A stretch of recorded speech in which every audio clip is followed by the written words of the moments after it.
I first travelled out to Gambia, West Africa, about 2.5 years ago. I went with the mission team under the banner of a charity called Seedlings for Christ. Gambia has since become a second home to me. I'm firmly planted in a church there, have involvement in various projects, and have a whole second family there. Gambia for me is a calling. God placed the country in my heart and has not failed to show me what I can do to help the country and bring people to Him. I would like to introduce you to a small village in the lower river region of Gambia. This village is called Tendaba. The village's main industry is fishing. The men fish and the women work in the smokehouses. However, fishing there is a dying trade. The village is overfished for their parts of the river, and as a result, the village is in extreme poverty. Most compounds have no electricity or running water. They barely have enough to eat, and their children are severely undereducated. And so, despite the poverty, there is hope. God is moving in Tendaba. Over the years, Seedlings for Christ have seen many conversions, and I too have witnessed people turn into the Lord in that village. We pray with the people, give them solar-powered MP3 players with the Bible downloaded onto it in their local languages of Wolof, Mandinka and Fuller. We also give out aid such as rice, oil, candles, clothing, farm tools, wheelchairs, etc. And the village get mega excited to see the Jesus film too, which is when we set up a laptop in the village and show a video of the life of Jesus and then narrate it with the help of a translator. Each time I've been back, I've tried to help in little ways, giving out shoes and clothes, giving fishing line and hooks to the fishermen, running little first aid clinics for people to get basic medical attention, giving out toys to the children, setting up a swing in the school, getting basic stationery for the school, giving out footballs, and you can never take enough footballs to Africa. But now I guess I feel God pushing me to move into action, to do something lasting, something that will be done in the name of the Lord, and something that will help show God's love for the village. This is Tendaba Nursery School. It is in desperate need of renovation. It cares for the under 5s of Tendaba, all 50 of them. It gives the mothers a chance to work and gives basic education to the children. I'm teaming up with my youth at the church in Banjul to renovate this place. They are willing to make the preparations in Gambia and then travel upriver with me to set the project into motion.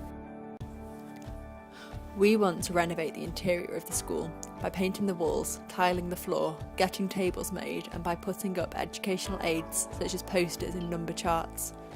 We also intend to get more playground equipment made and erect it so that the children have areas to socialise and play. Another organisation recently got the school a water tank and some sinks to use after the children had been to the toilet.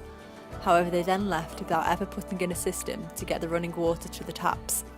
We intend to finish off the work that they started so that the children can improve their hygiene. The school needs to be restocked in teaching equipment such as paper, pens and chalk, things that we take for granted but out there are severely rationed. Another thing we take for granted, books, are in short supply in the village. Children learn, but then cannot consolidate their learning. We intend to purchase equipment and also books with which we will stock a school library where the children can go and pore over the books. School uniforms are many years old and are worn through in many cases and are in need of replacing. As well as providing uniform, we intend to provide shoes. Tendaba is full of scorpions, snakes and spiders, and children are constantly being bitten, yet something as simple as shoes could help prevent this. For me, one of the most heartbreaking things about the village is the lack of basic medical care.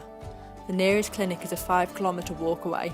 It does not stock even the most basic things, such as paracetamol, tetanus vaccinations, and antiseptic fluid. This little boy is called Molamin, and I've known him since I first travelled to Tendaba.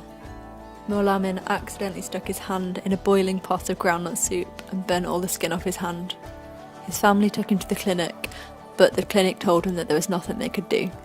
The family, not knowing what to do, burnt rice on the bottom of a pan, stuck it on the little boy's hand and then left it there. I arrived 3 months later and his hand was so incredibly infected. I'm not a doctor, but I'm first aid trained, which out there is as good as.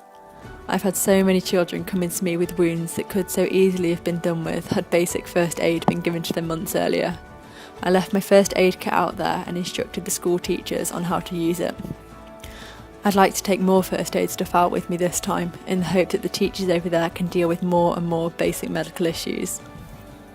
Malaria is rife in West Africa, especially during the rainy season. Tendaba is particularly at risk because it's on the river where the mosquitoes breed. £3 is all mosquito nets costs, and it could potentially save a life. We intend to purchase mosquito nets for all the children at the school and hopefully see a drop in the number of malaria cases. Toys. Don't underestimate the power of a toy. I've never seen a little girl as excited as when I gave her a doll. She'd never owned a toy in her life. Children in Tendaba literally have nothing, and a toy would make such a difference to them. Finally, we want to buy buckets and bottles. Basic though it may sound, buckets and bottles are of high value in the villages. Most homes have no running water, and bottles and buckets allow transportation of water from taps and pumps to the homes.